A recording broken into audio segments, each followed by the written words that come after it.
Pakitago niyo na lamang po ako sa pangalang Angela o Angge. Ang karanasan po namin ng nanay ko ay parang isang pelikulang nakatatakot. Puno ng kababalaghang halos hindi ko mapaniwalaan. Nag-ugat ang lahat sa isang pangyayaring hindi namin inaasahan. Isang umaga, naunang pumasok si nanay sa pinagtatrabahuhan naming restaurant bilang mga kusinera. May dinaanan pa kasi akong mga tao na kailangan kong kausapin at nakitawag din ako sa telepono. Pagdating ko sa restaurant, lulugo-lugo ako. Angela, anong balita? Nay, kumpirmado. Naloko nga tayo. Ano? Teka, anong ibig mong sabihin? Yun nga po, inay. Tinawagan ko yung numero ni madam, pati nung asawa niya. Pero hindi na makontak. Pinuntahan ko rin yung mga kasabayan natin na nag-invest sa kanila. Wala rin silang balita. At tulad natin, nag-aalala rin sila. Yung bahay ng mag-asawa, pinuntahan mo rin ba? Opo. Pinuntahan ko yung address na ibinigay nila sa atin. Pero ang sabi nung kapitbahay doon, walang ganong pangalan na nakatira doon. Ang may-ari daw ng bahay, matagal nang nasa Amerika. Ang katiwala na lang ang tumitingin sa bahay, na hindi rin naman doon nakatira. Tapos, isang matandang lalaki yun na saktong dumating at nakausap ko. Baka raw nagamit lang ang address ng bahay ng amo niya. Sumpain sana mag-asawang yun. O di, paano na nga yun ang perang pinaghirapan natin? At hindi lang po yun, inay ha. Yung mga tao na hinimok natin. At saka, yung mga nautangan din natin nandun din. Siguradong tayo ang pipigain nila. Sobrang down namin ni nanay noon nang masiguro naming na-scam nga kami. At hindi kami nagkamali. Kami nga ang hinahabol ng mga taong inakit din namin na mag-invest doon. Bukod pa sa kalat-kalat na taong inutangan namin. Siyempre po, lumapit kami sa mga pulis. Ang kaso, wala ring nangyari. Nakalipad na yata sa ibang bansa ang mag-asawa. At kami, naiwang lugmok sa kahirapan at patuloy na ginugulo ng mga pinagkakautangan namin. Kaya naman, isang mabigat na pasya ang nabuo ni nanay. Kailangan muna nating lumayo sa lugar na to. Oh, Hindi nila tayo titigilan. Wala silang pakialam sa nangyaring pang-i-scam sa atin. Kaya mas mabuti pa, hindi na lang natin sila makakita. magtatago tayo? Wala tayong pagpipilian, Angge. Hinaharas nila tayo. Pinagbabantaan na para bang gusto nilang sagutin natin ang na-scam sa kanila. Ano naman ang gagawin natin? Nawalan din tayo. Kapag umuwi tayo sa probinsya namin o ng tatay mo, masusundan nila tayo doon. Alam nila yun. Kaya ang naisip ko, doon tayo sa kaibigan kong si Luz. Wala akong nagawa kundi ang sumang-ayon sa plano ni nanay. Nagtiwala ako sa kanya. Hindi ko naman akalain na doon kami makararanas ng higit sa takot namin sa mga taong may galit sa amin dahil sa utang. Kung bakit naman po kasi sa dinami-rami ng lugar na mapupuntahan ay doon pa kami napadpad ni nanay sa isang liblib na baryo. Tawagin na lang nating Baryo Silo, kung saan daw nakatira ang sinasabi niyang kaibigan na si Aling Luz. Nay, medyo malayo-layo na rin ang nalalakad natin ha. Hindi niyo pa ho ba natatanaw yung sinasabi niyong bahay ng kaibigan niyo? Sa pagkakatanda ko kasi, dito talaga ang daan nun eh. Naku, Nay ha. Kanina mo pa sinasabi yan eh. Mag-abang na lang kaya tayo ng masasakyan dito. Hindi mo ba narinig ang sinabi ng tricycle driver kanina?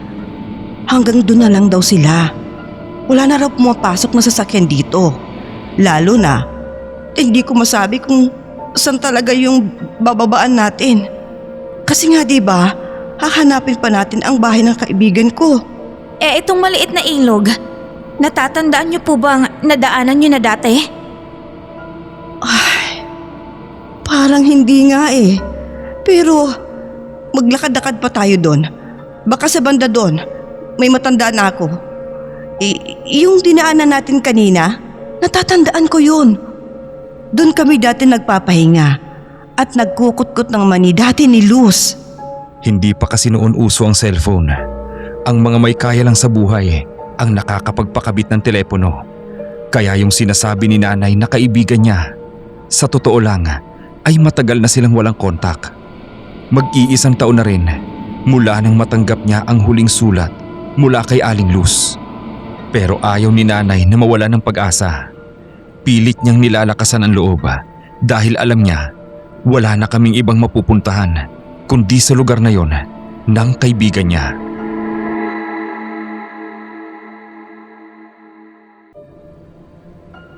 Ngawit na ang mga paa ko, pero ayoko na lang ipakita kay nanay ang pagod ko dahil alam kong mas mahina ang loob niya kesa sa akin.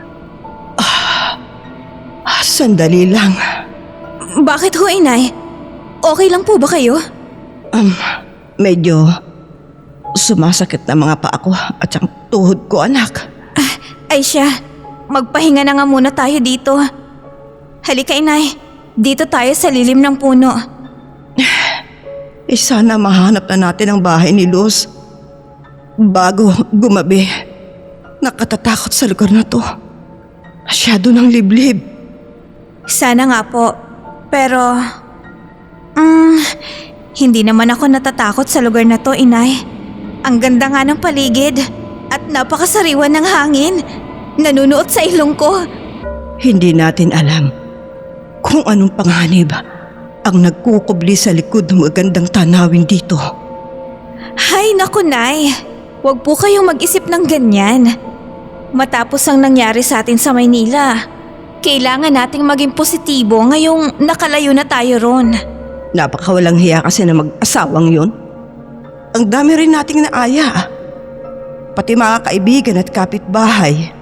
Maging yung mga regular customer sa restaurant, napasali din natin sa kanila. Matutunaw lang pala lahat ng perang pinaghirapan natin. Baon pa tayo sa utang. Oo, inay. Tama na ho yan. Huwag niyo na pong isipin at mae-stress na naman kayo. Iiyak na naman kayo tapos maninikip na naman ang dibdib niyo. Nangyari na po yun eh. Wala na po tayong magagawa. Magpasalamat na lang po tayo at may konti pang perang natira sa atin na nagamit natin sa pagtakas. Ang kaso nga, hindi natin alam kung anong kapalaran ang naghihintay sa atin dito.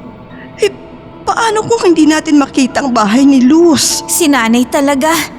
Kayo nagdala sa akin dito tapos ikaw ang panghihinaan ng loob. Huwag kang mag-alala, inay. Makita at sa hindi naman natin makita si Aling Luz, ang mahalaga, ligtas tayo. Siguradong makakahanap tayo ng ibang matutuluyan. Kaya tara na po. Ipagpatuloy na natin ang paghahanap. Pasensya ka na, anak. Dapat nga ako nagpapalakas ng loob mo eh. Okay lang po yun. Sandali lang po, inay ah. Okay na po ba ang mga paa nyo at binti? Kaya nyo na po bang maglakad? Oo, kaya ko na. Tayo na. Naiintindihan ko kung bakit gano'n na lang ang pangamba ni nanay sa kahaharapin naming buhay sa lugar na yun. Kung matatagpuan lang sana namin si Aling Luz, ay sigurado akong mababawasan ang kaba at pag-aalala niya. Sa pagpapatuloy namin sa paglalakad, ay nakarating kami sa tila tagong paraiso. Pero kung ano ang ikinamangha ko sa lugar, ay siya namang ikinatakot ng nanay ko. Wow! Grabe! Ang sarap naman sa mata ng lugar na to. Nay! Ba't ganyan ang mukha nyo? Hindi ba kayo nagagandahan dito sa lugar? Siyempre, nagagandahan. Kaso, parang kinikilabutan din ako na hindi ko maintindihan. Bakit naman po kayo kikilabutan? Tara, lumakad po tayo sa bandaron. Parang may natanaw akong mga kubo-kubo. Magtanong po tayo, baka kilala nila si Aling Luz.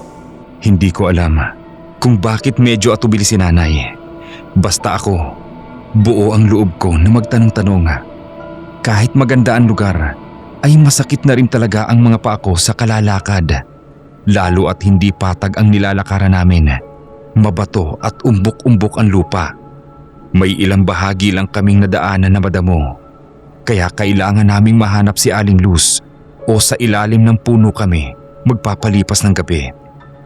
Napansin ko lang na yung mangilan-ngilan taong dinatna namin doon ay parang manghang-mangha nang makita kami.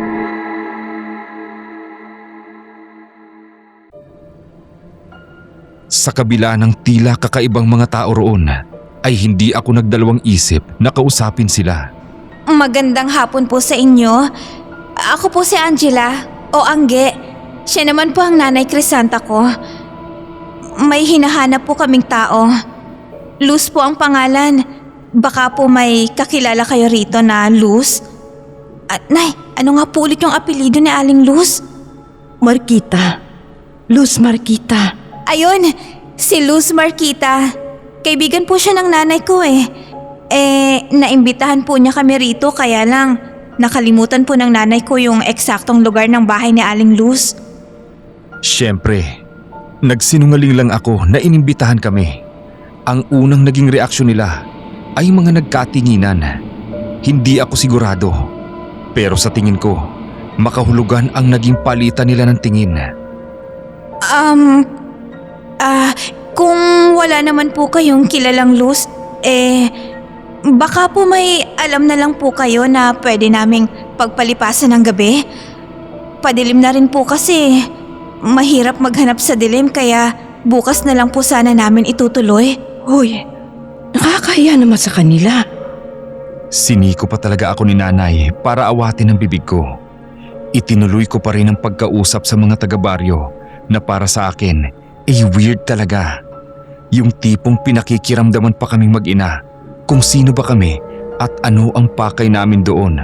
Kahit sinabi kong meron nga kaming hinahanap na tao. Kumbaga, hindi pa yata sila nagtitiwala sa amin. Pero sinubukan ko pa rin ang convincing power ko.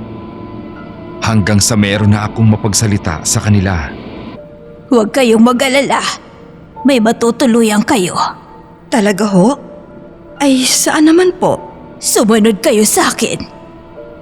Habang naglalakad kami patungo sa sinasabi ni Aling Inday, ay panay ang bulong sa akin ni nanay. Anak, maghanap na lang kaya tayo ng ibang lugar. Nandito na po tayo, Inay. Tsaka, mukha namang pong mabait si Aling. Excuse me po, Manang. Ano nga po palang pangalan nyo? Manang Inday. Ang tawag nilang lahat sa akin dito. Okay po. Manang Inday, saan ho ba yung pwede naming tuluyan? Paupahan po ba o bahay niyo po? Bahay ko. Nako, salamat naman po at patutuloyin niyo kami sa bahay niyo. Kahit ngayon niyo lang po kami nakilala. Kahit papano naman, ay nagtanong-tanong din si Manang Inday tungkol sa aming mag-ina. Pero syempre, limitado lang ang isinasagot namin at hindi namin sinasabi yung totoong nangyari kung bakit kami napadpad sa lugar na yon ng Baryo Silo. Taliwas sa kakomportable ang nararamdaman ko, ang nararamdaman ni nanay na hindi raw siya palagay. Sabi ko na lang, magpatangay na lang muna kami sa agos ng kapalaran namin at wala na rin naman kaming mapagpipilian. Nandito na tayo. Nagkatinginan kami ni nanay. Naiintindihan naming lumang-luma na ang bahay na kapis ang mga bintana. Medyo ang ikinagulat lang namin ay halos matakpan na ang nagtataasang damo. Ang bahay na up and down pa naman. Tapos may silong. Manang? Itong mga damong matataas? Okay lang po ba sa inyo to? O wala po kayong oras na magtabas? Angela, ano ka ba? Ayusin mo mga tanong mo. Ano po bang masama sa tanong ko, Inay? Okay lang naman ang tanong ng anak mo. Ang totoo, wala talaga akong panahong mag-awan. Abala kasi ako sa maraming bagay sa labas. Narinig niyo ho pala. Pasensya na po kayo sa amin, Manang. Manang Inday, dahil patutuloyin niyo naman po kami sa bahay niyo, Kaya kami na lang po ni nanay ang magtatabas ng mga damo bukas. Hindi niyo po na itatanong. Pareho po kami ni nanay na mahilig magtanim. Abay, malawak-lawak din po tong lupa niyo. Mukhang marami-raming gulay ang pwedeng maitanim dito. Nako Manang, pasensya na po kayo sa anak ko ha. Hoy Angge, hindi po't isang gabi lang ang ipinakiusap natin kay Manang Inday. Kayong bahala. Ituring yung sariling bahay at lupa. Maaari kayong manatili rito hanggat hindi nyo pa nahanap ang taong hinahanap nyo. Hali kayo. Pumasok na tayo sa loob. Ewan ko. Pero habang papasok kami sa loob ng bahay ni Manang Inday, ay may pakiramdam ako na may mga matang nakamasid sa amin. Kaya napalinga ako. Kaso, wala naman akong nakita.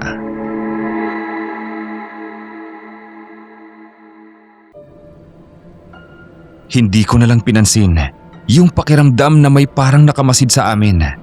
Pagpasok namin sa loob ay sumalubong agad ang makapal na alikabok na akala mo talaga abandonado ang bahay.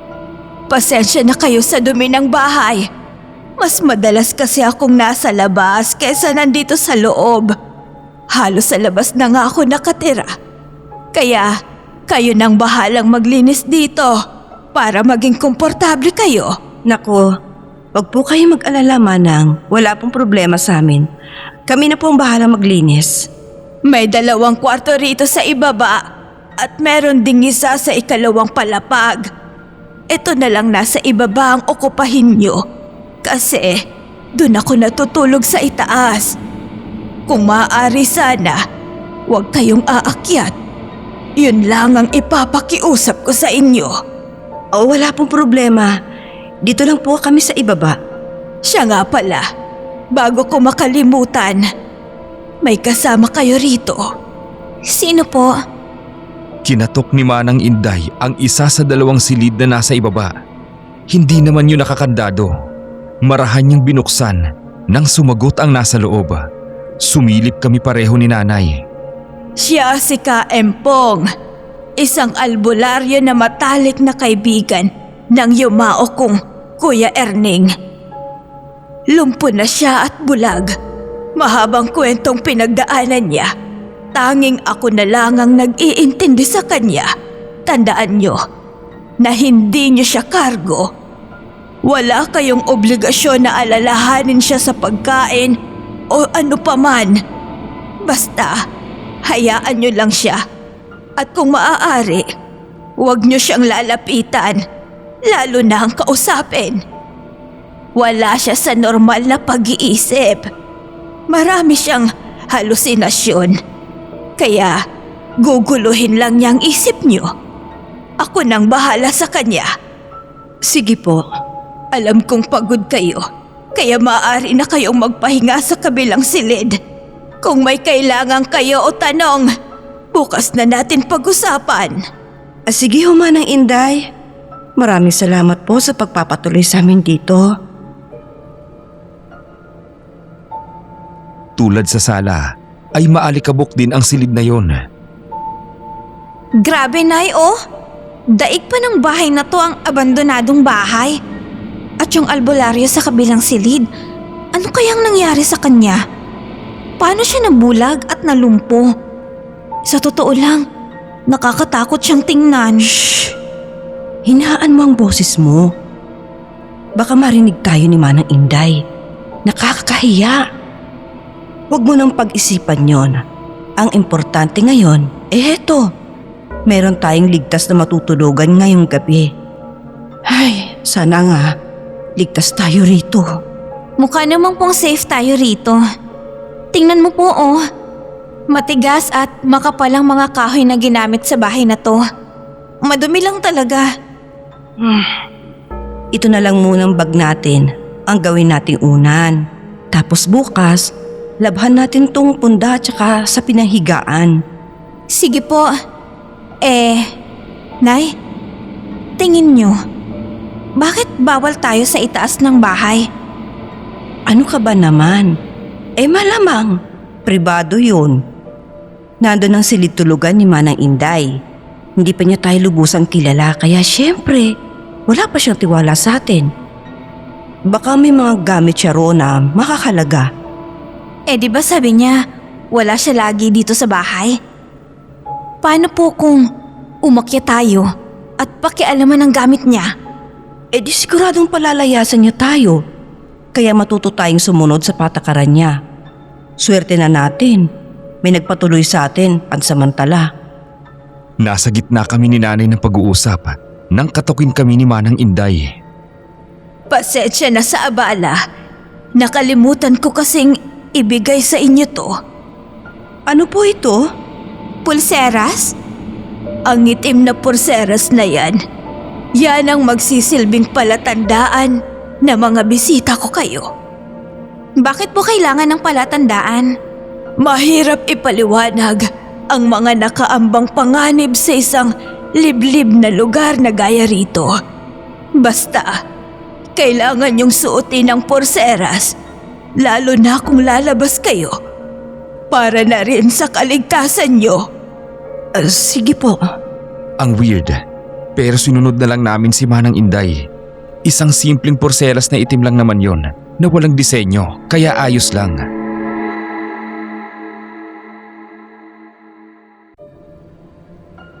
Dalawang bag lang naman ang bagahe namin ni nanay, kaya wala kaming gamit na aayusin. May malaking aparador doon na may ilang pirasong mga damit na pambabae at panlalaki. Nay, kanino kaya mga damit na to? May ilang gamit din oh. May hairbrush, maliit na salamin. May kaha pa ng sigarilyo na may laman pa oh. Saka, may lighter din. Huwag mo nang pakialaman yan. Sa pamilya siguro yan ni Manang Inday na gumamit ng silid na to. O kaya ka mag-anak. Nakakahiya naman kasing magtanong sa kanya kung bakit siya lang ang nandito at yung albularyo. Natigilan ako nang kuhain ko ang salamin at makita ko sa refleksyon mula sa bintana ang isang nilalang na nasa itaas ng puno na nakatingin sa akin. Nilingon ko agad pero wala na akong nakita. Ha? Bakit? Ano yun? May nakita po kasi akong tao sa puno, inay. Nakatingin dito. Sa sinabi ko ay dali-daling isinara ni nanay ang bintana. Sinasabi ko na nga ba, hindi tayo ligtas dito. Nay, wag naman OA. Baka po naninilip lang yun. Isa siguro sa mga tao kanina na nakaalam na dito tayo tutuloy kay Manang Inday. Pero wag po kayong mag-alala. Kahit lalaki pa siya, hindi siya uubra sa akin. Hindi tayo dapat kampante lang, anak. Kung nagawa niyang umakyat sa puno para manilip sa ganitong oras ng gabi, siguradong kaya rin niyang gumawa ng masama sa atin sa mas malalim pang oras ng gabi. Huwag kang matakot, inay. Bukas na bukas, sasabihin ko kay Manang Inday. Tsak na kilala niyang lalaking yun. Para mapagsabihan niya, i-describe ko na lang po sa kanyang itsura. Yung kutsilyo na ginagamit natin sa pagluluto, nadala mo ba? Opo, inay. Binalit ko po ng mabuti. Itago mo lang lagi. Mainam na yung lagi kang may pangdepensa. Nang nakahiga na kami, ay bigla akong napabalikwas ng bangon nang marinig ko ang pagsigaw ng albularyo sa kabilang kwarto. Pati si nanay ay nagising din. Umalis na kayo rito! Hanggat may pagkakataon pa! Matutulad kayo sa kanila! Nay, sino pong kinakausap ni Kaimpong? Wala namang ibang tao rito kundi tayo lang. Pero, bakit kaya niya tayo pinapaalis? Di ba po, sabi ni Manang Inday, hindi na normal ang pag-iisip ng albularyo. Baka po ganyan talaga siya. Nagsasalita ng mag-isa at kung ano-ano ang sinasabi. Sandali. Titingnan ko kung gising pa si Manang Inday. Baka mapakalma niya si Kaimpong. Sumunod ako kay nanay paglabas ng silid. Sinubukan niyang tawagin si Manang Inday sa itaas. Nasa hagdanan lang kami sa ibaba. Wala kaming nakuhang sagot. Mahimbing na siguro ang tulog. Habang si Kaimpong ay patuloy sa pagsigaw. Paulit-ulit lang ang sinasabi niya. Sisilipin ko sana sa silid niya, pero pinigilan ako ni nanay. Bumalik na tayo sa kwarto natin. Nay, ganun ba kahimbing matulog si Manang Inday? Para hindi niya marinig yung pagsigaw-sigaw ni Kaimpong? Baka kasi malalim ng tulog niya. Isa pa, baka hindi gaanong dinig sa taas yung pagsigaw ni Kaimpong. Palibhasa kasi, katabi lang ng tinutulugan natin, kaya dinig na dinig natin. Nahiga na lang ulit kami ni nanay. Pero ang albularyo ay tuloy pa rin sa tila pagbibigay ng babala. Sabi pa ni nanay, ayaw niyang bigyan ng masamang kahulugan ang isinisigaw ni Kaimpong. Pero hindi raw niya maiwasan na kutuban ng hindi maganda. Ako naman, syempre, ipinayapa ko na lang ang kalooban ni nanay. Ayokong gatungan ang takot na nararamdaman niya. May problema kaming dapat iresolba sa mga araw na darating. Gusto kong doon na lang muna kami mag-focus. Maya-maya naman ay natahimik na rin ang albularyo. Napagod na siguro ang lalamunan. Pero si nanay, pagtingin ko sa kanya, nakatingala pa rin sa kisame na tila malalim ang iniisip. Sabi ko sa kanya, pilitin niyang makatulog na para may lakas siya bukas at maglilinis pa kami ng bahay.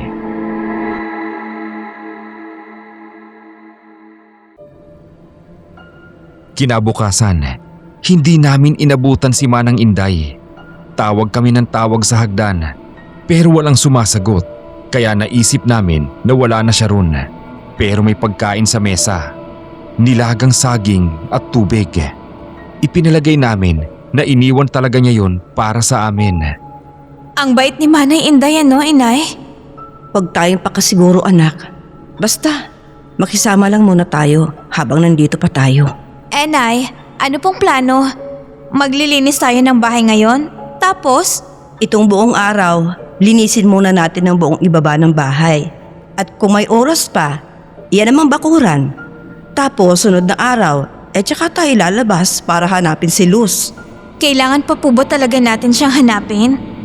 Bakit hindi na lang po trabaho ang hanapin natin dito?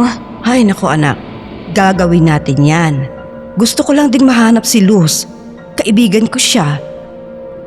At alam ko na maiintindihan niya ang pinagdadaanan natin ngayon. Sigurado akong matutulungan niya tayo.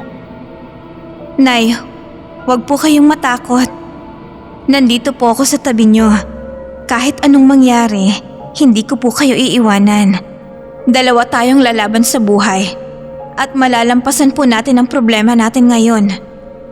Alam ko naman yun anak. Pinanghihinaan lang talaga ako ngayon eh. Basta po inay. Mula ngayon, magbabago na ang plano. Trabaho ang hahanapin natin at hindi po yung kaibigan nyo. Pero kailangan pa rin nating magpanggap na hinahanap natin si Aling Luz para hindi sila makahalata na nagtatago lang tayo dito sa liblib. Anak, hayaan mo na akong hanapin ang kaibigan ko. Malaki ang maitutulong niya sa atin kapag nakita natin siya. Isa pa, ayoko manatili sa lugar na to. Hindi maganda ang kutob ko dito. Sige po. Kung yan po ang gusto nyo. Mahina talaga ang loob ng nanay ko. Pakiramdam ko noon, hindi pa ako sapat para lumakas ang loob niya sa panahon na yon na nasa estrangherong lugar kami na napapalibutan ng mga estrangherong tao. Hindi ko naman masisisi si nanay. Maski naman ako, takot din sa ikinahaharap naming sitwasyon. Nilalakasan ko na lang talaga ang loob ko. Bago matapos ang araw, ay nagawa naming linisin ang bahay at nagkaroon pa kami ng oras para magtabas ng damo sa bakuran. Nay, ito po yung puno na inakyat ng lalaking nakita ko sa refleksyon ng salamin. Napakataas pala. Paano kaya siya nakasampa rito? Aba, oo nga no. Wala naman siyang pwedeng tuntungan. Siguro, sanay lang talaga siyang umakyat ng puno. Yung mga taga-probinsya kasi, ganun eh. Ang puno nga ng buko, naaakyat nila lang mabilis nang walang tinutungtungan. Siguro nga po, inay. Pero sasabihin ko pa rin po kay Manang Inday mamaya. Nasaan kaya siya? Hintay na lang natin. Sandali. Maghahanap ako ng isa pang pantabas para mapabilis tayo. Baka may itak o gulok sa loob ng bahay. Pagkapasok ni nanay sa loob ng bahay, ay biglang sumulpot ang lalaking mula sa matataas na damo. Grabe yung gulat ko. Abot hanggang langit ang sigaw ko. Siya yung lalaking nakita ko sa refleksyon ng salamin. Sa tingin ko, gusto niya akong atakihin o gawa ng masama. Mabuti na lang at sakto lang ang dating ni Manang Inday. Sinigawan niya ang lalaki. Putol! Iika-ika. Pero mabilis pa rin nakatakbo ang lalaki palayo. Putol pala ang isang paa. Ang galing pang umakyat ng puno. Angela, pagpasensyahan mo na si Putol. May diferensya siya sa pag-iisip. Nakita ko po siya kagabi sa may puno. Nakatingin po sa amin sa bintana. Ganun ba? Bago lang kasi kayo rito. Kaya inaaligiran niya kayo. Ganyan talaga siya. Huwag kayong mag-alala. Pagsasabihan ko, oh, ang porseras mo, bakit hindi mo suot? Ay, naku po. Hinubad ko po kasi kaninang naligo ako eh. Nakalimutan ko pong suotin ulit. Sigurado po ako, naiwan ko po yun sa banyo. Sige na, kuhanin mo na at huwag mo na ulit tatanggalin kahit maligo ka pa. Okay po? Nagtataka talaga ako kung bakit ganoon kahalaga na suot namin ang pulseras. Maliban sa palatandaan yun na bisita kami ni Manang Inday at pang-iwas sa panganib. Iniisip ko tuloy kung may magic ba yun o ano.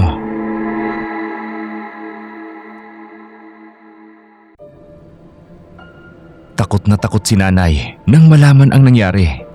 Sinabi ko sa kanya pagpasok sa loob ng bahay at siya naman ay palabas, dala ang itak na panabas. Paano kung hindi dumating si Manang Inday? Baka kung anong ginawa sa'yo ng kumag na yun? Opo, inay. Kaya magdoble ingat na lang po tayo sa susunod. Napansin ko lang po, puro yata may diferensya sa isip ang mga tao rito. Si Kaempong, bulag na, lumpo pa. Tapos yung lalaking yun, putol na nga ang paa. Ang lakas pa ng loob na manakot. Pareho pa silang may diferensya sa pag-iisip. Kaya nga, pero hindi natin alam ang kwento ng buhay nila. Kaya mahirap manghusga. Tayo ang nasa tamang pag-iisip. Tayo na lang ang umiwas sa kanila. Kasi nakakatakot din. Lalo na yung lalaking putol ang paa. Hindi natin masabi kung ano ang kaya nilang gawin sa kabila ng kalagayan nila. Hindi namin natabas lahat ng mga damo sa loob ng bakuran. Pero kahit papaano ay malaki rin ang nabawas namin. Hindi na natatabunan ng mga damo ang bahay ni Manang Inday. Sa tingin ko, kahit nasa malayo ako, ay matatanaw ko na. Nay, siguradong matutuwa si Manang Inday sa ginawa natin. Oo nga, itong kabilang bahagi, pwede natin pagtaniman ng gulay. At dito naman sa kabila, herbal ang itatanim natin. Oo naman, natutuwa ako. Maaasahan pala kayong mag-ina. Nandyan pala kayo, Manang Inday. Narinig niyo ang pinag-uusapan namin? Nakakahiya naman. Nagpaplano kami sa hindi namin lupa. Ano naman ang problema ron? Maganda naman ang naisip niyong pagtataniman. Siya nga pala, bago ko ba kalimutan, malapit na ang pista dito sa baryo. Kaya sana, huwag kayong basta-basta aalis. Kung sakali na, mahanap niyo na ang taong hinahanap niyo. Wow! Talaga po? Kailan po ang piyesta rito? Sa 3 Biyernes ng buwan. Malapit na pala talaga. Bakit po wala yata kaming nadaraan ng perya at wala ring mga nakasabit na banderitas? Hindi uso rito. Masyadong liblib ang lugar na to. Kaya mas gusto na lang naming magdiwang sa papamagitan ng pagsasalo-salo ng buong baryo sa isang engrandeng kainan.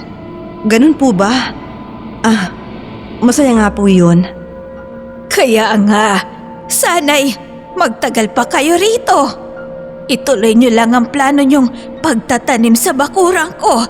Mataba ang lupa niyan. Tiyak na mabilis na tutubo ang kahit na anong halaman. Ay, Siya nga pala, Manang Inday. Naalala ko na. Kagabi po, nagsisisigaw si Ka Empong. Tinatawag po namin kayo sa hagdanan pero mukhang mahimbing na po ang tulog niya sa itaas. Bakit? Ano bang sinisigaw niya? Sabi niya po, umalis na kami hanggat may oras pa. Parang ganun ho. Ganyan laging sinisigaw niya eh. Maski ako pinapaalis. Sa tingin ko, yan ang dulot sa kanya ng pakikipaglaban niya dati sa iba't ibang masasamang elemento. Trauma, yan ang nangyari sa kanya. Ang pakikipaglaban niya ang naging dahilan kung bakit siya nalumpot na bulag. Nakakaawa naman po pala siya. Pero, wag niyo na lang siyang pansinin. Dati pa siyang ganyan. Nakasanayan ko na lang. Sige, maiwan ko na kayo at magpapahinga na muna ako. Nung gabi ring yun, naalimpungatan ako nang marinig ko ulit ang malakas na boses ni Ka Empong. Sa pagkakataong yun ay hindi siya sumisigaw na pinapaalis kami, kundi ang sigaw niya ay parang nasasaktan. Parang ang narinig ko pa yung salitang tama na, na para bang may ginagawa sa kanyang hindi maganda. Bumangon ako at idinikit ang tenga ko sa dingding para marinig ko mabuti. Napakunot ang noo ko nang marinig ko ang mahinang boses. Halos pabulong pero galit. Alam kong boses yun ni Manang Inday at ang sinasabi naman ay uulitin mo pa ba? Pinapagalitan yata si Ka Empong. Hindi ko alam kung bakit. Kung dahil ba sa pagsigaw at pagpapaalis sa amin nung nakaraang gabi o may iba pang dahilan.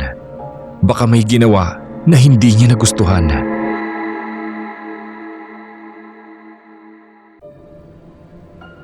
Kinabukasan, habang nagkakape kami ni Nanay, ay kinuwento ko yun sa kanya. Nay, dapat yata hindi na natin sinumbong si Ka Empong kay Manang Inday. Bakit? Kagabi po, nagising ako. Parang pinaparusahan niya si Ka Empong. Anong klaseng parusa? Pinapagalitan po. Tsaka parang sinasaktan din. Kasi po, narinig ko sinabi ni Ka Empong, tama na daw po tama na. Shh! Hinaan mo ang boses mo. Baka marinig ka niya. Kung totoo ang sinasabi mo, hindi kaya may itinatago sa atin si Manang Inday? Kibit balikat na lang ako sa tanong ni Nanay. Ang plano namin nung araw na yon ay lumabas para hanapin si Aling Luz at isabay na rin ang paghahanap ng mapagkakakitaan. Pero bago kami umalis, ay nakatihan kong silipin ang albularyo sa silid niya. Nakita kong nakatalikod siya ng higa na parang tulog. Pero nabigla ako nang magsalita siya kahit hindi siya humaharap. Naramdaman siguro niya ang presensya ko. Kung hindi kayo makikinig sa akin, tinitiyak kong sasapitin niyo rin ng sinapit nila. Sino pong sila? Sila! Marami sila! Hindi kayo naiiba sa kanila! Ka Empong, ano pong nangyari sa kanila? Alam kong sasagutin pa ni Ka Empong ang tanong ko. Pero narinig ko na ang yabag ni Manang Inday na pababa ng hagdanan. Kaya umalis na agad ako sa pintuan ng kwarto ng albularyo at nagmamadaling bumalik sa silid namin ni Nanay. Oh, bakit anak? Wala po. Aalis na po ba tayo? Hihintayin lang nating magising si Manang Inday para makapagpaalam tayo. Gising na po siya. Pinayagan naman kami ni Manang Inday. Pero binilinan din na bumalik agad bago kumagat ang dilim. Hindi kami masyadong lumayo ni Nanay dahil hindi pa namin kabisado ang mga daan. Masasabi kong ang unang araw ng paghahanap namin ay bigo. Nung pabalik na kami ni Nanay sa bahay ni Manang Inday, ay may mangilan-ngilan kaming tao na nadaanan sa paglalakad namin. Hindi ko maipaliwanag kung paano nila kami tingnan. Basta parang may kakaiba sa kanila. Kung tingnan nila kami, parang kami naman yung may kakaiba. Angge, Huwag mo silang tingnan sa mata. Bakit po? Basta, hindi tayo nakakasiguro kung anong klaseng mga nilalang sila. Hindi ko alam. Bakit kinakabahan ako ng ganito? Parang may mali talaga sa lugar na ito. Nay, nakatingin po sila sa proseras natin. Halika, bilisan na natin ang paglalakad.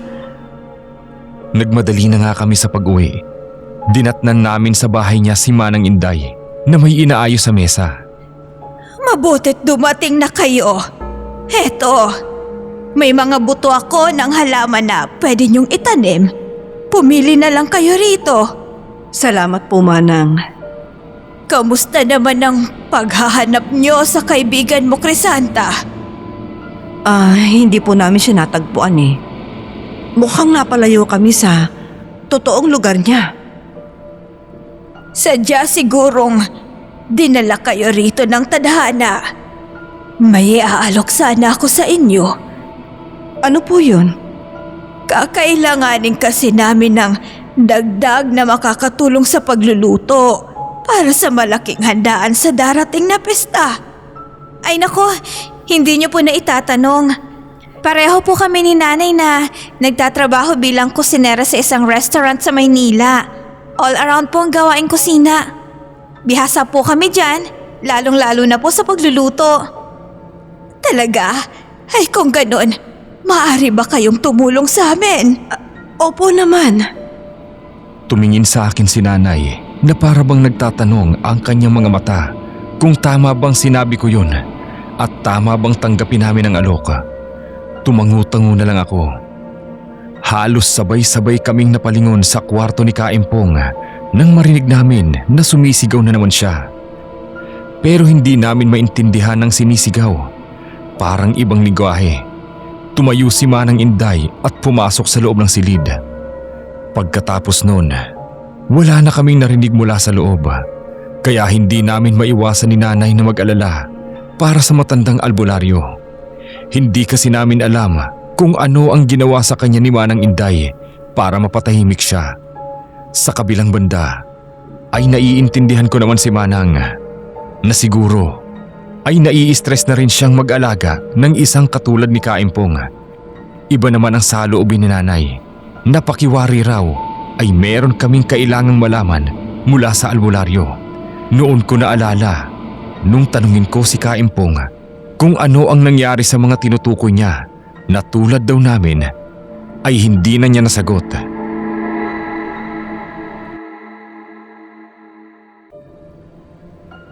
Nang sumunod na araw, habang magkatulong naming itinatanim ang mga buto ng halamang galing kay Manang Inday, ay nag-usap kami ni nanay sa mahinang boses. Nay, ano po bang iniisip niyo? Kagabi ko pa po napapansin na wala kayong kibo. Gusto kong kausapin ng albularyo. Kinukutuban ako na may kailangan tayong malaman mula sa kanya. Nay, paano po kung wala lang talaga sa tamang pag-iisip si Kaimpong at may masabi siya sa atin na magdudulot lang ng takot? Basta, hihintayin ko lang lumabas si Manang Inday. Papasok ako sa silid ni Kaimpong. At ikaw, magbantay ka rito. Kapag nakita mong pabalik na si Manang, sumipol ka lang at maririnig ko yon. Sige po, Inay. Mag-iingat po kayo sa pagkausap kay Kaimpong. Hindi niyo po siya kilala. Huwag po kayong masyadong lalapit. Oo, sige. Mag-iingat ako. Basta ikaw, alisto ka rito. Opo, Inay. Naging alerto ako sa bawat segundong lumipas. Tulad ng napagkasunduan namin ni nanay, sumipol ako ng paulit-ulit nang matanaw ko si Manang Inday na parating. Pero hindi yata ako narinig ni nanay, kaya hinarang ko muna si Manang. Manang Inday, saan po kayo laging nagpupunta? Parang gusto ko pong sumama sa inyo eh. Sa bukid lang naman. Bakit gusto mong sumama? Naiinip ka na ba rito? Hindi naman po. Gusto ko lang din sana na maging pamilyar sa lugar nyo. Sa tingin ko, malawak pa po ng papunta ron, ano? Malawak na malawak. Hayaan mo, isang araw ay isasama kita. Talaga po? Naku, salamat po ha. Sasabihin ko po kay nanay. Nasaan nga palang nanay mo? Pumasok lang po sandali sa loob. Nagbanyo. Ganun ba? Sinubukan ko ulit sumipol. Bakit ka sumisipol? Po? Nakagawian ko na po eh. Tuwing nagluluto kami ni nanay tsaka tuwing nagdidilig ng halaman. Bakit po? Hindi niyo po ba ito ginagawa? Hindi. Nako, subukan niyo po. Masarap po sa pakiramdam. Lalo na kung ang pagsipon niyo may sinusundang rhyme. Ay, hindi na bali na. Hindi ako marunong niyan. At hindi ako interesado.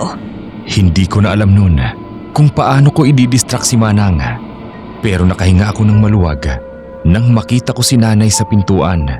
Sa wakas ay narinig niya ang sipol ko. Nang magkasarili na ulit kami ni nanay, ay saka ko siya tinanong kung may nalaman ba siya mula sa albularyo. Isa pa lang ang nasasabi niya sa akin. Noong una kasi, nakatulala lang siya. Parang ayaw niya pa akong kausapin. Pero nang magsalita na nga siya, ang sabi niya, huwag na raw tayo magpaabot dito ng piyesta kung ayaw nating mamatay. Ho? Bakit naman ho? Masaya nga ang piyesta rito eh. Salo-salong kainan ng mga magkakabaryo.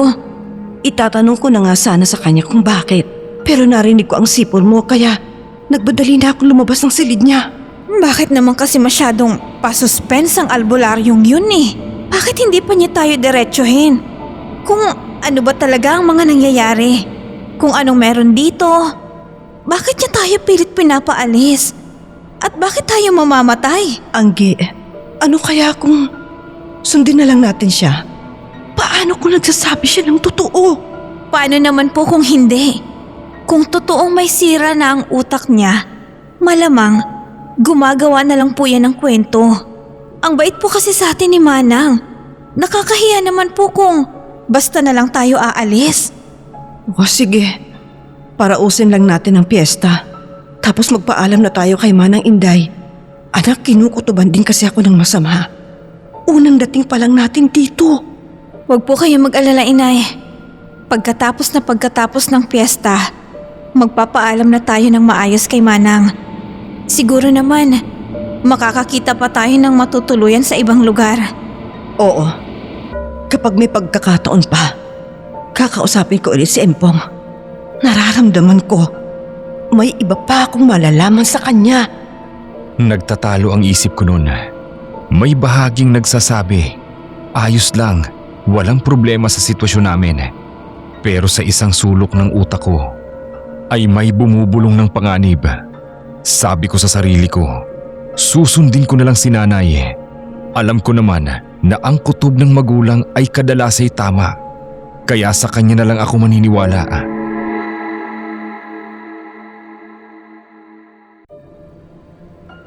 Ni minsan, hindi pa sumabay sa amin sa pagkain si Manang Inday. Minsan, kasama lang namin siya sa mesa. Titikim lang ng pagkain o kaya nakatayo lang at nakikipagkwentuhan. Madalas ay ginugugol niya ang araw sa labas. May ideyang pumasok sa isip ko na sinang-ayuna naman ni nanay. Ano ka mo? Papanhik po ako sa itaas, Inay. Baka doon, may malaman ako tungkol sa sinasabi ni Ka Empong. Naku anak, hindi pa delikadong iniisip mo? Bakit naman po magiging delikado? Wala naman po akong kukuhanin sa itaas. Titingnan ko lang po kung anong meron doon. Paano kung malaman ni Manang Inday na pumanhik ka doon? Nay, kung sakali man po na malaman niya, okay lang naman po kung papalayasan niya tayo, di ba? Tutal, hindi tayo komportable rito. Ang mahalaga naman po, malaman natin kung may itinatago ba siya sa atin. O halusinasyon lang ni Ka Empong ang mga sinasabi niya.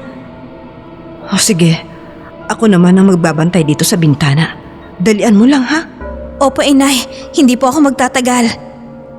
Pag-akyat ko sa itaas, ang bumungad sa akin ay isang salang walang laman. Walang gamit kundi isang portrait na nakasabit sa dingding. Si Manang Inday ang nasa larawan, Kasama ang siguro ay pamilya niya. Natanong ko tuloy ang sarili ko kung nasaan na kaya ang pamilya niya. Tumuloy ako sa paghakbang hanggang sa makarating ako sa harap ng nakasaradong silid. Kabado kong pinihit ang doorknob. Mabuti na lang at hindi pala yun nakakandado. Hindi ko sigurado kung wala talagang lock o nalimutan lang. Pagbukas ko ng pinto ay bumulaga sa akin ang napakaraming buto na hindi ko matukoy kung alin ang sa tao at alin ang sa hayop. May mga nakasabit sa iba't ibang sulok. Nasyak ako. Natutup ko ang sariling bibig. Kung hindi totoo ang mga yon, bakit ganun ang amoy ng silid? Napakalansa, nakasusulasok, nakakasuka.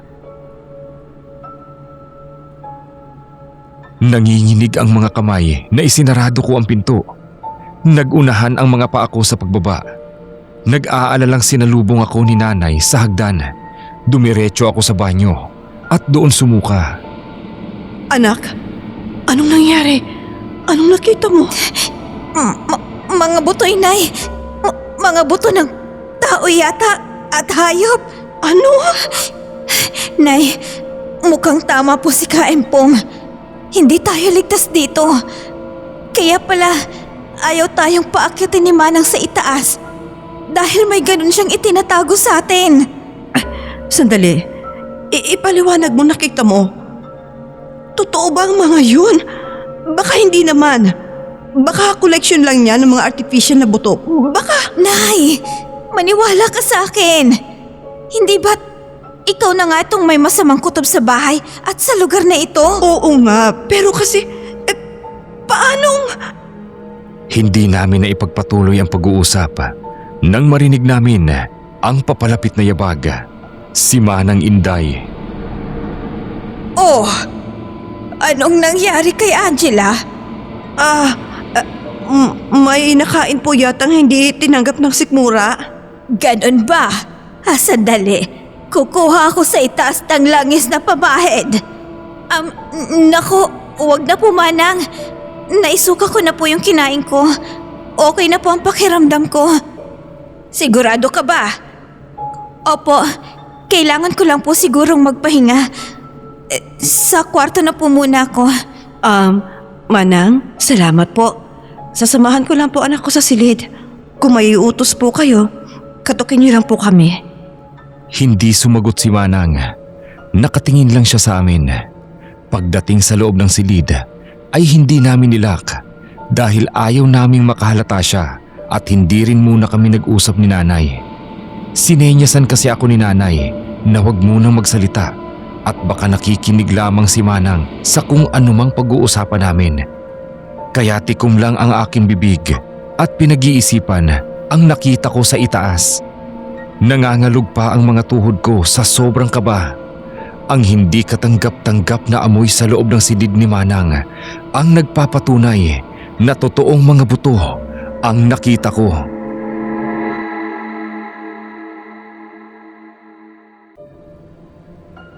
Natulog kami ni nanay nung gabing yun na nagpapakiramdaman lang sa mga pwedeng mangyari. Nagtitinginan lang kami.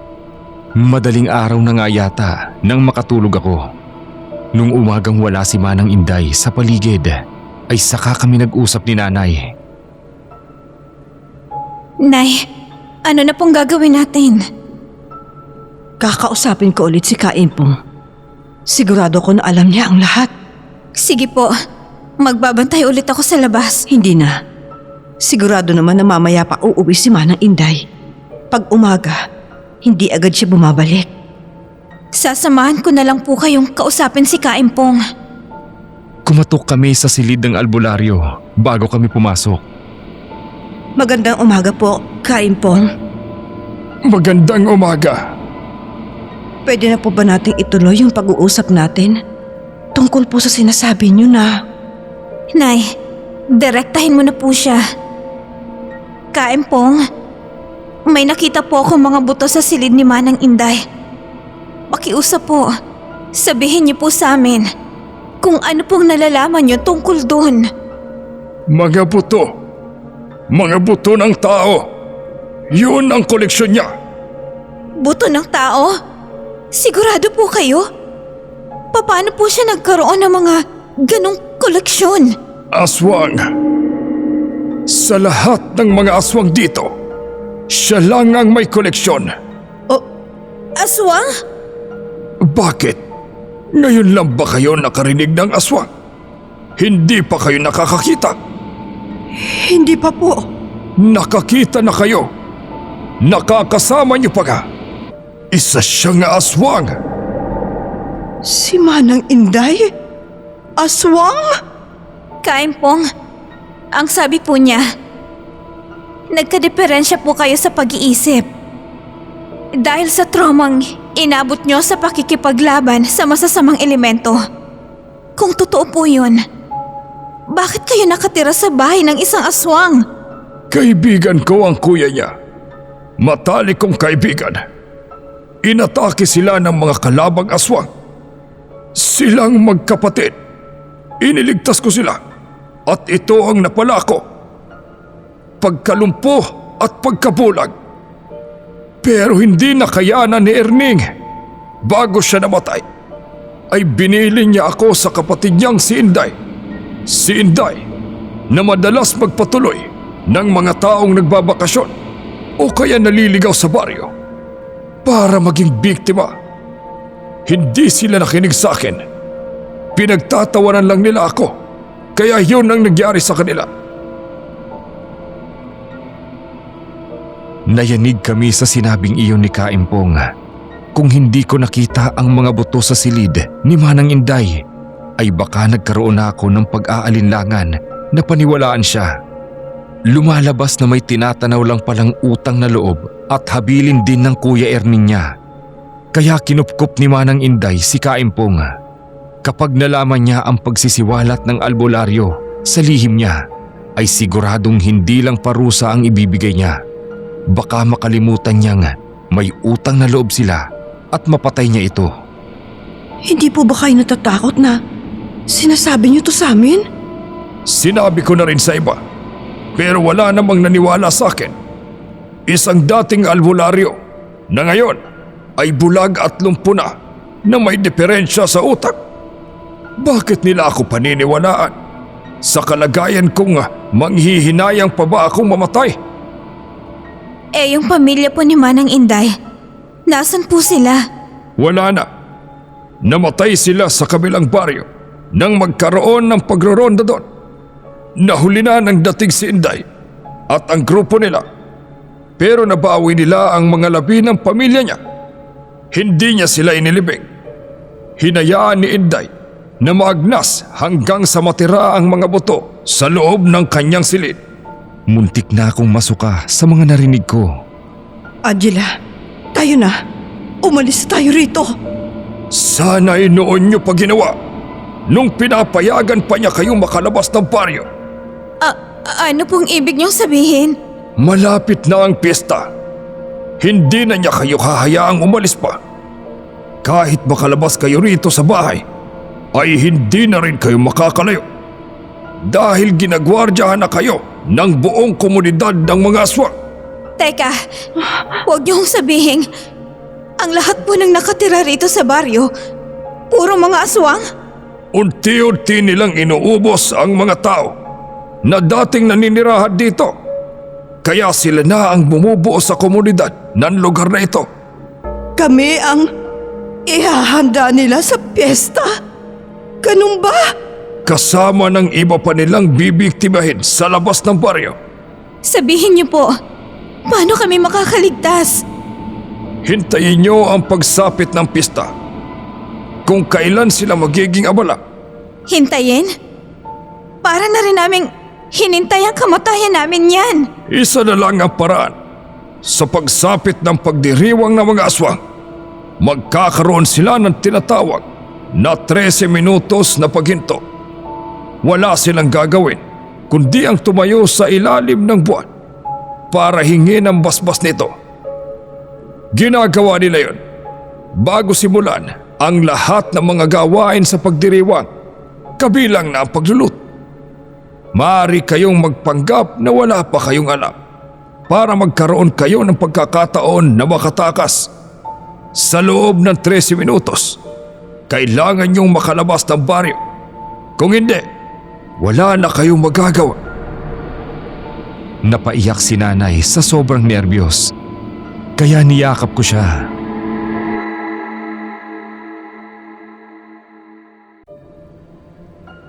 Palabas na kami ng silid di Kaimpong nang maalala ko ang pulseras na suot namin. Kaimpong, para saan po ang pulseras? Palatandaan na bisita kayo ni Inday at walang pwedeng gumalaw sa inyo dahil kayo ay nakalaan sa mas mahalagang araw. Hindi pala totoo na proteksyon ito laban sa panganib. Proteksyon? Oo, pero pansamantala lang dahil kung baga sa prutas ay pinahihinog pa kayo. Iniwan namin si Kaimpong. Dumungaw ako sa bintana. Katahimikan lang ng paligid ang nakita ko. Katahimikan na sa likod ay puno pala ng panganib. Nay, subukan pa rin nating umalis. Pero, huwag na tayong magdala ng mga gamit para hindi mahalata na tatakas tayo. Kunwari, hahanapin pa rin natin si Aling Luz. Sige, pero kailangan pa rin natin magpaalam kay Manang Inday para hindi siya magduda. Sige po, Inay. Sa kabila ng mga isiniwalat ni Kaimpong ay pilit naming nilalakasan ang loob para sa buhay namin. Hindi ko inaasahan na mapapaaga ang dating noon ni Manang Inday at inaya niya ako. Hindi ba sabi mo, gusto mong sumama sa akin na mamasyal sa paligid dito? Halika, ipapasyal kita at ipapakilala sa mga taga-baryo. Yung reaksyon ni nanay, mahahalata mo talaga yung takot. Pinalakas ko ang loob niya, nginitian ko at tinanguan. Nay, wag po kayo mag-alala. Hindi naman kami lalayo ni Manang eh. Di ba po, Manang? Oo nga. Bakit hindi ka na lang kaya sumama? Oo nga naman po, Inay. Sumama ka na lang sa amin. Kung saan-saan kami dinala ni Manang Inday, na para bang ordinaryong tao lang siya at ang mga pinakikilala niya sa amin. May isang ali pa na pinisil-pisil ang braso ko. Tinabig ni Manang Inday ang kamay niya at pinagalitan. Sa tingin ko, takam na sila sa amin. Nakita ko rin sa sulok ng mga mata ko si Putol na palihim kaming sinusundan. Isinama rin kami ni Manang sa pinakaplaza nila. Doon daw gaganapin ang salo-salo. Luminga ako sa paligid. Puro puno. Mukhang marami namang pwedeng lusutan. Pero hindi ko lang alam kung saan ang daan doon palabas ng baryo. Kasi sigurado may mga nagbabantay na sa malaking daan. Naisip ko nga noon, ano kaya kung bigla kami tumakbo ni nanay at tumakas? Pero naisip ko rin na napapalibutan nila kami. Kaya pinakalma ko na lang ang sarili ko. Nung nakahiga na ulit kami sa kwarto, ay narinig kong umiiyak si nanay.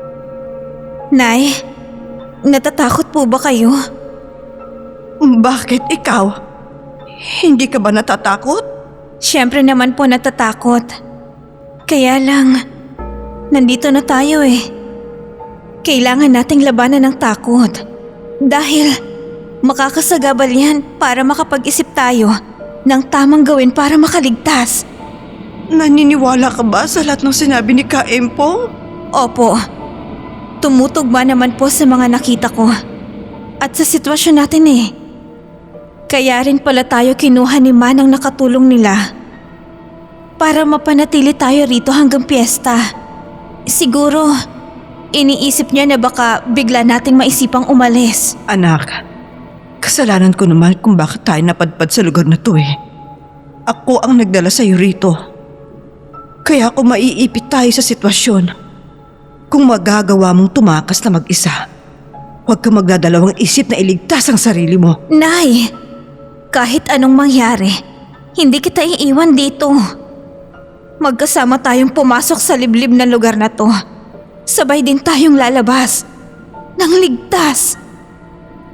Niyakap ko si nanay ng mahigpit kasi alam ko yun lang ang makakapagpakalma sa kanya sa nararamdaman niyang takot at nerbiyos sa mga posibleng mangyari sa amin sa liblib na lugar na yon ng mga aswang.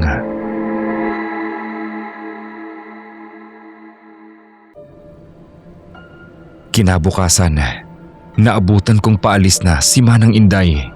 Hinabol ko siya sa bakuran para magpaalam. Manang Inday! Bakit, Angela? Si nanay po kasi nag-aayang lumabas ulit para hanapin si Aling Luz. Ang sabi po niya last na paghahanap na namin ito. Kapag hindi pa rin namin siya nakita, baka po manatili na lang kami dito sa bahay niyo. Kung hindi naman po nakakahiya. Hindi agad sumagot si Manang Inday, kaya kinabahan ako.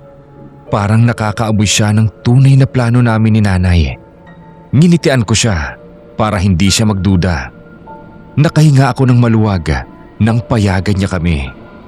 Sige, pero tulad ng nauna ko ng bilin sa inyo, huwag kayong magpapaabot ng gabi at huwag masyadong lalayo. Baka maligaw na naman kayo. Opo. Nang makaalis na si Manang Inday, ay hindi na kami nag-aksaya ng panahon. Sandali lang. Bakit po, Inay? Paano si Ka Empong? Hindi naman po siya maano rito eh. Hindi naman siguro siya papatayin ni Manang Inday. Sige, tayo na. Hindi na namin sinabi kay Kaimpong ang balak naming pagtakas ni nanay nung araw na yon. Kumilos kami na parang maghahanap lang talaga kami kay Aling Luz. Yung mga taong dinadaanan namin sa kalsada ay sinusundan kami ng tingin. Tila nakakatunog sa plano namin. Ang ginawa ko, nagparinig ako para mawala ang pagdududa nila. Sinadya kong lakasan ang boses ko. Nay, ano po kayang magandang pasalubong kay Manang Inday? Gusto ko kasi siyang bilhan ng pasalubong pagtapos nating maghanap kay Aling Luz mamaya. Hindi ko alam. Sana pala natanong natin kung anong gusto niya. Oo nga no. Di bale ho, sa susunod na paglabas na lang natin.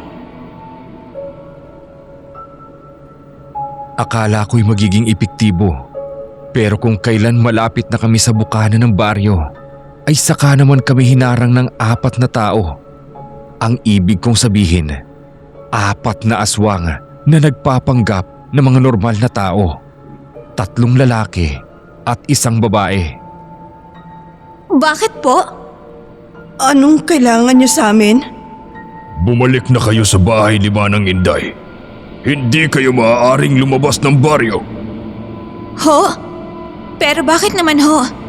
Nagpaalam naman kami kay Manang Inday ah. Basta bumalik na kayo kung ayaw niyong mapahamak.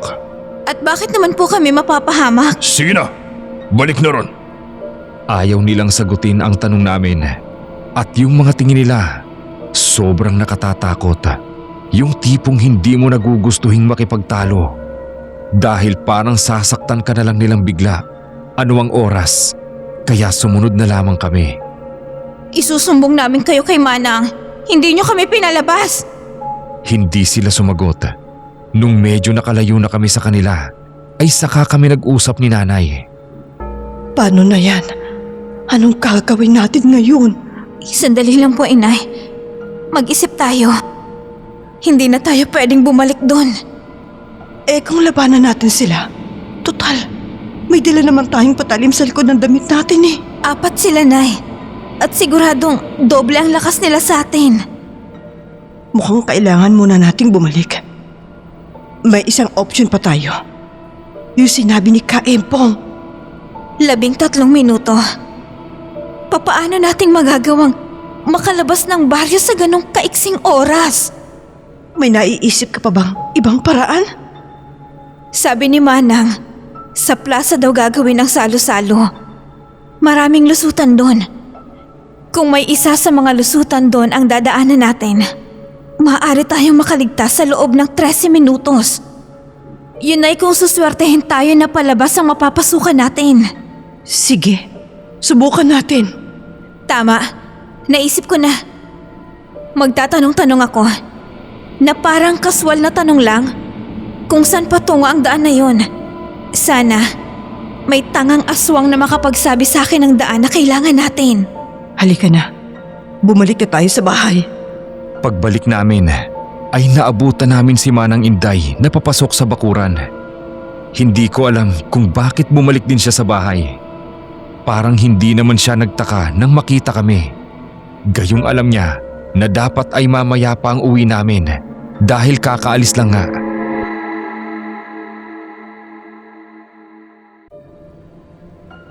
Pilit kong inaalis ang kaba sa dibdib ko at nakipag-usap ng normal kay Manang Inday.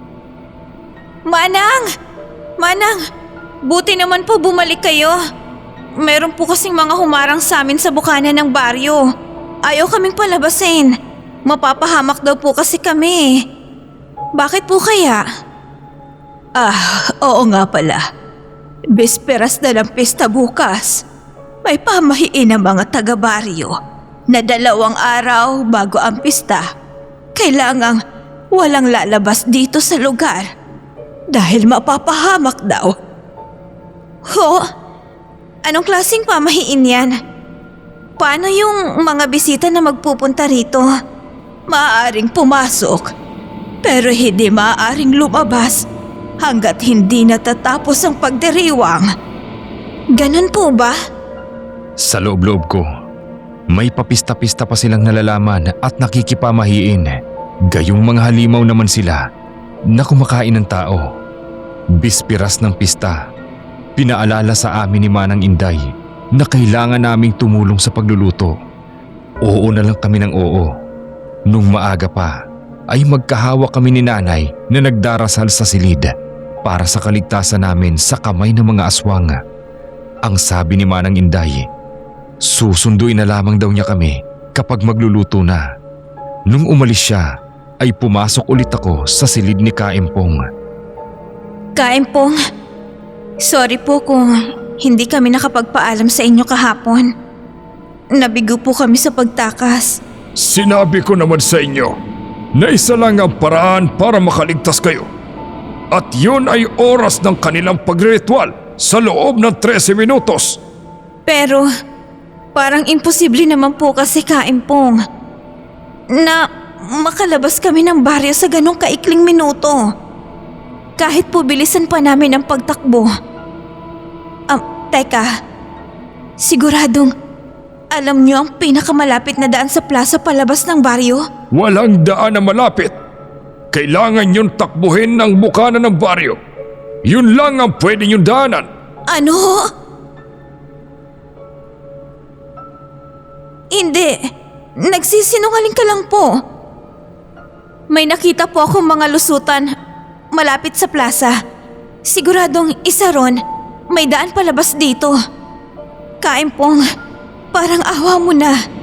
Wala nang ibang makakatulong sa amin kundi ikaw lang. Sinabi ko na sa inyo ang mga kailangan yung malaman.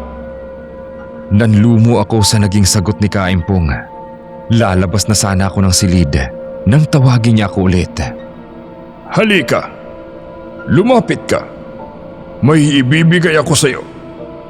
Ano po yun? Hilain mo ang nasa ilalim ng papag. Yumuko ako sa ilalim ng papag at nakita ko ang isang pulang tela na nakabalot. Kinuha ko yun. Kaimpong, isang tela po ito na kulay pula. Ano pong laman nito? Abo. Abo na may orasyon laban sa mga aswang. Bakit hindi niyo po ito ibinigay sa mga naunang biktima na tumira rito? Dahil kayong mag-ina lang ang pumansin at naniwala sa akin. Kaya sa tingin ko, nararapat kong ibigay sa inyo ang abo na yan na maaari niyong magamit laban sa mga aswang. Salamat po, Kaimpong. Paano po kayo? Okay lang po ba kayo rito? Ayos lang ako. Huwag niyo kong alalahanin. Hindi ko alam kung magiging epektibo ba ang ibinigay sa akin na yon ni Kaimpong. Dinala ko sa silid na inuuko pa namin ni Nanay. Sinuri naming mabuti. Parang wala namang pagkakaiba sa ordinaryong abo. Pero sa kalagayan namin, Lahat ng pwede nabing ipanlaban sa aswang ay talagang gagamitin namin. Sayang nga lang at walang asin at bawang doon. Nagtaka pa kami ni nanay nang minsang magluto kami ay wala ngang asin at hindi raw gumagamit ng bawang si Manang Inday. Kaya naman pala takot siya ron. Nay, isama natin ang tela sa mga dadalhin nating gamit sa pagluluto para hindi nila mapansin. Delikado pa yon. Pagbukurin na lang natin. Ilalagay sa plastic. Tapos ay ipasok natin sa loob ng mismong suot nating damit. Tama po yun, Inay. Hindi na siguro nila mahahalata yun. Ganun na nga ang ginawa namin ni nanay. May perdible naman ako sa baga. Ipinerdibli ko ang plastik ng abo sa loob ng damit ko para hindi malaglag. Ganon din ang ginawa ni nanay. Gagamitin namin yon sa oras na kailangan na namin.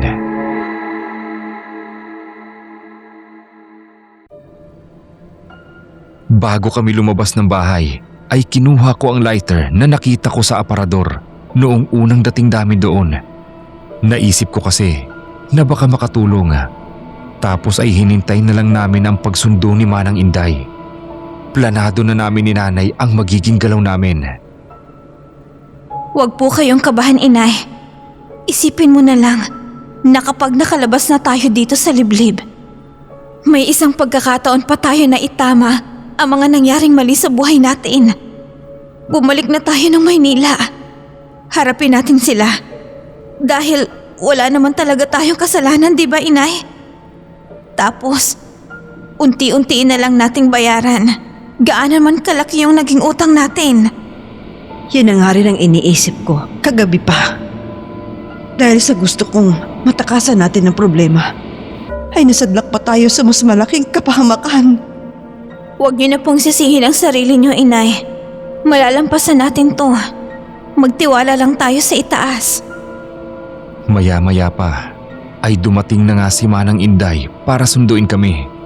Pagdating sa plaza ay abala na ang lahat sa pagpiprepare ng mga kakailanganin sa pagluluto. Mga gulay pa lang ang nandoon. Sabi ni Manang ay mamaya pa raw ilalabas ang karne.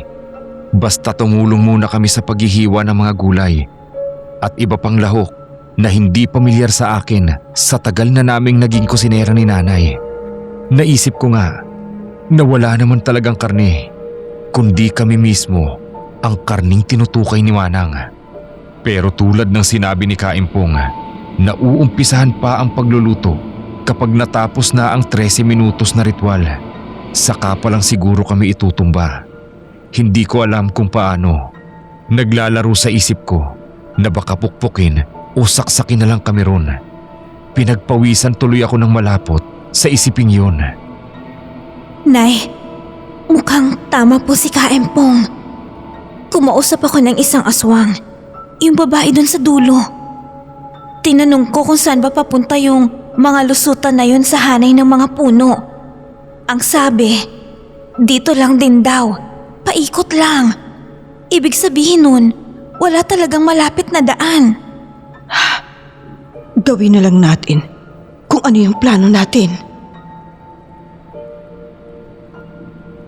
Nang magsimula ng ritual, lahat nga sila ay tumingala sa buwan para silang mga naistatwa dahil hindi naman namin alam kung sino pa ba ang iba't ibang biktima ron na kahalo namin. Kaya wala kaming maisasama sa kanila sa plano namin. Unti-unti kaming humakbang ni nanay paatras. Pareho kaming may hawak na patalim. Nang medyo nakalayo na kami, ay saka kami nagsimulang tumakbo. Kung tatakbo kami sa loob ng ilang minuto, ay siguradong makakalayo kami sa kanila. Okay na sana. Hindi namin alam na hindi pala lahat ng aswang ay sumasama sa ritual. May mga nakasalubong kami sa harap pa mismo ng bakura ni Manang Inday, si Putol. Nung una, hinarap pa namin siya. Pinagtulungan namin ni nanay. Pero kahit mag-isa lang siya at putol ang isang paa, ay kakaiba pa rin ang lakas niya. Nasugatan niya kaming mag-ina. Ako sa balikat, si nanay sa braso. Nay! Takbo! Doon sa bahay ni Manang! Isinara agad namin ang pinto. Pinagana ko ang utak ko. Pinagtulungan namin ni nanay na ilabas si Kaimpong sa bintana ng kwarto niya. Alam ko kasi na magagawa pa rin ni Putol na makapasok pa rin sa loob. Nang mailagay na namin sa labas sa gilid ng bahay ang albularyo, ay saka ko ginamit ang lighter para sindihan ng kurtina sa bintanang dinaanan namin habang si Putol ay nasa loob pa. Nagsimulang maglihab ang bahay ni Manang Inday. Umalis na kayo! Ngayon na! Tumakbo na nga kami ni nanay. Wala nang lingon sa likod. Hindi ko na alam kung ilang beses nadapa si nanay na binabangon ko kaagad. Kasi 3 o 4 na minuto na lang yata noon matatapos na ang pagriritual nila sa buwan. Tulad ng inasahan namin, may mga bantay pa rin sa bukana. Doon na namin ginamit ang abo na ibinigay ni Kaimpong. Isinaboy namin sa kanila. Sila pa rin yung 3 lalaki at 1 babaeng humarang sa amin nung nagtangka kaming tumakas. Pero sa pagkakataong yun, ay tinodo na namin ni nanay ang lakas namin kasi buhay namin ang nakataya. Mas mahihirapan kami kung maaabutan kami ng iba pang aswang doon. Totoo nga ang sabi ng iba na iba rin ang nagiging lakas ng tao kapag nasa bingit ng kamatayan. Kasi yung patalim na hawak ko na naagaw sa akin ang aswang na babae at sinaksak niya ako sa tagiliran. Pero naumbag ko siya at nabawi ko ang patalim. At totoo nga rin na epektibo ang abo na ibinigay ng albularyo. Parang asin ang epekto niya sa mga aswang, kaya nagtagumpay kaming makalabas ng baryo. Nay, may tricycle. Magpadala tayo sa ospital. Sige, parahin mo. Hindi kayo maniniwala kung sino ang tricycle driver na nasakyan namin. Si Aling Luz. Yun na pala ang naging hanap buhay niya mula raw nang mamatay ang asawa niyang tricycle driver. Dinala niya agad kami sa ospital at hindi siya makapaniwala sa naranasan namin sa liblib. Dahil natagpuan na namin si Aling Luz, siya na ang tumulong sa amin para makapagsimula ulit sa buhay.